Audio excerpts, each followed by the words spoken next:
तो hello guys, मैं हूँ रोहित राय। और जब से सुशांत के सुसाइड का इन्वेस्टिगेशन चालू हुआ है तब से मर्डर और सुसाइड को छोड़ के बाकी बहुत से नए नए खुलासे रोज होते हैं। और अब फिलहाल न्यूज़ में ड्रग्स बहुत ट्रेंडिंग हेडलाइन है। और पता नहीं मीडिया इस न्यूज़ पर इतना फोकस क्यों कर रही है, जबकि बॉलीवुड का ड्रग्स कनेक्शन बहुत पहले से ही देखा गया है। कंगना, सलमान, संजय दत्त, रणवीर कपूर, गौरी खान, प्रतीक बब्बर, फरदीन खान, विजय राज और हनी सिंह जैसे बहुत सेलिब्रिटीज का नाम पहले ही मीडिया पे आ चुका है। लेकिन इसके बावजूद मीडिया पे ड्रग्स का टॉपिक बहुत ट्रेंडिंग है और रोज आपको drugs, weed, hash, heroine, cocaine और सीबीडी जैसे बहुत वर्ड सुनने मिलते होंगे न्यूज में। तो आज हम बात करने वाले हैं कि ये सब ड्रग्स क्या है और ये ड्रग्स कैसे बैन हुआ इंडिया में। तो सबसे पहले बात करते हैं हीरोइन की। तो हीरोइन ड्रग्स की खोज किया था सीआर एल्डर राइट ने 1874 में। और ये हीरोइन ड्रग्स बनाया जाता है अफीम के पौधे में पाए जाने वाले मॉर्फिन से। तो इस ड्रग्स को लोग इंजेक्शन, टैबलेट या स्मोक करके शरीर के अंदर लेते हैं और ये ड्रग्स शरीर के अंदर जाते ही दिमाग में डोपामाइन हार्मोन्स रिलीज करता है। अब जैसे मैंने आपको मेरे पिछले वीडियो में ही बताया था कि जब भी दिमाग में डोपामाइन हार्मोन्स रिलीज होता है तब आपको प्लेजर या खुशी मिलती है। उसके बाद आते हैं कोकीन पे।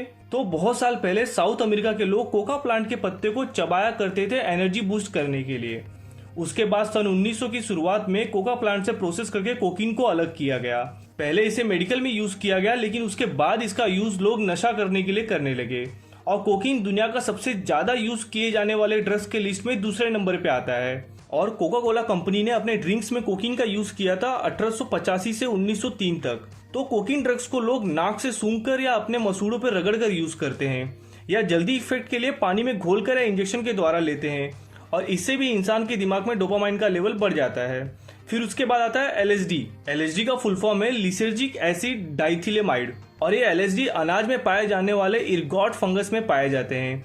इसको प्रोसेस करके टैबलेट या स्टेम्स के रूप में बनाया जाता है और ये एक स्टेम की स्टार्टिंग प्राइस 5000 से 6000 रुपए तक की है। तो ऐसे ही क्रोकोडिल, डीएमटी, एमडीएमए, केटामाइंस, क्रिस्टल मीथ जैसे बहुत से ड्रग्स है मार्केट में। लेकिन जो पूरी दुनिया में सबसे ज्यादा यूज किए जाने वाला जो ड्रग्स है वो है गांजा, जिसे बहुत अलग अलग नाम से जाना जाता है। गांजा, मेरुआना, कुछ लोग इसे मेरुजुआना बोलते हैं, वीड, स्टफ, माल, पोट या ग्रास। लेकिन इसका जो साइंटिफिक नाम है वो है कैनबिस और भारत में इसे भांग का पौधा कहा जाता है। और भांग के पौधे से 3 ड्रग्स बनते हैं, गांजा, भांग और चरस। कैनबिस के फूलों से गांजा बनता है। कैनबिस के पौधों से निकलने वाले रेजिन यानी चिपचिपे लिक्विड से चरस बनता है और इसे ही हैश कहा जाता है, जो दीपिका पादुकोण के चैट में यूज किया गया है वर्ड। और कैनबिस के पत्ती और बीजों को पीसकर भांग बनता है।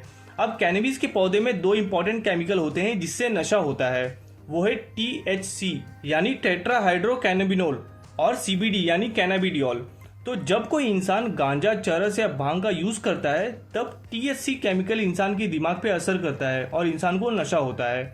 लेकिन CBD केमिकल इसके अपोजिट काम करता है, ये इंसान को शांत रखता है। और इसीलिए कैनबिस के पौधे से CBD ऑयल भी निकाला जाता है जिसे मेडिसिन की तरह यूज किया जाता है। अगर आपने आज या कल का न्यूज देखा होगा तो उसमें श्रद्धा कपूर ने CBD ऑयल के बारे में बताया है NCB को। तो अगर आसान भाषा में कहा जाए तो ड्रग्स एक ऐसा केमिकल है जिसे किसी पौधे से निकाला गया है मेडिकल यूज के लिए, लेकिन उसे नशे के लिए यूज किया जाने लगा। और यही सब देखते हुए 1931 में पेरिस कन्वेंशन हुआ, जिसमें सारे प्रोटोकॉल सेट किए गए नारकोटिक ड्रग्स के मैन्युफैक्चरिंग और डिस्ट्रीब्यूशन को लेके।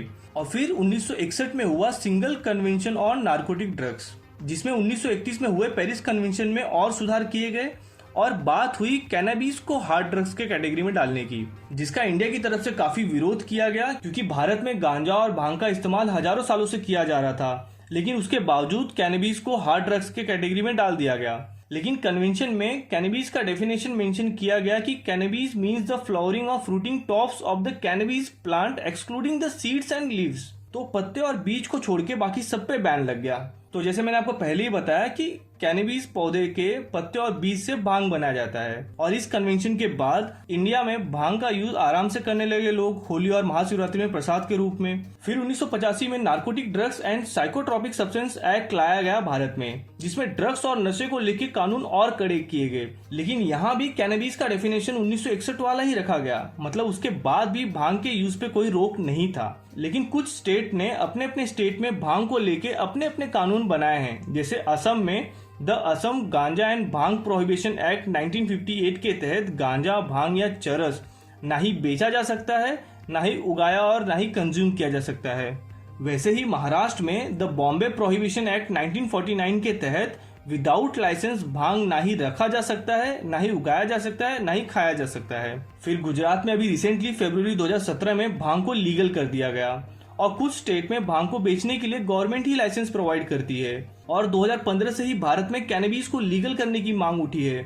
एक तो इसका मेडिकल में बहुत ज्यादा यूज किया जा सकता है और दूसरा इसे लीगल करने से अल्कोहल कंज्यूम करने वालों की संख्या कम होगी।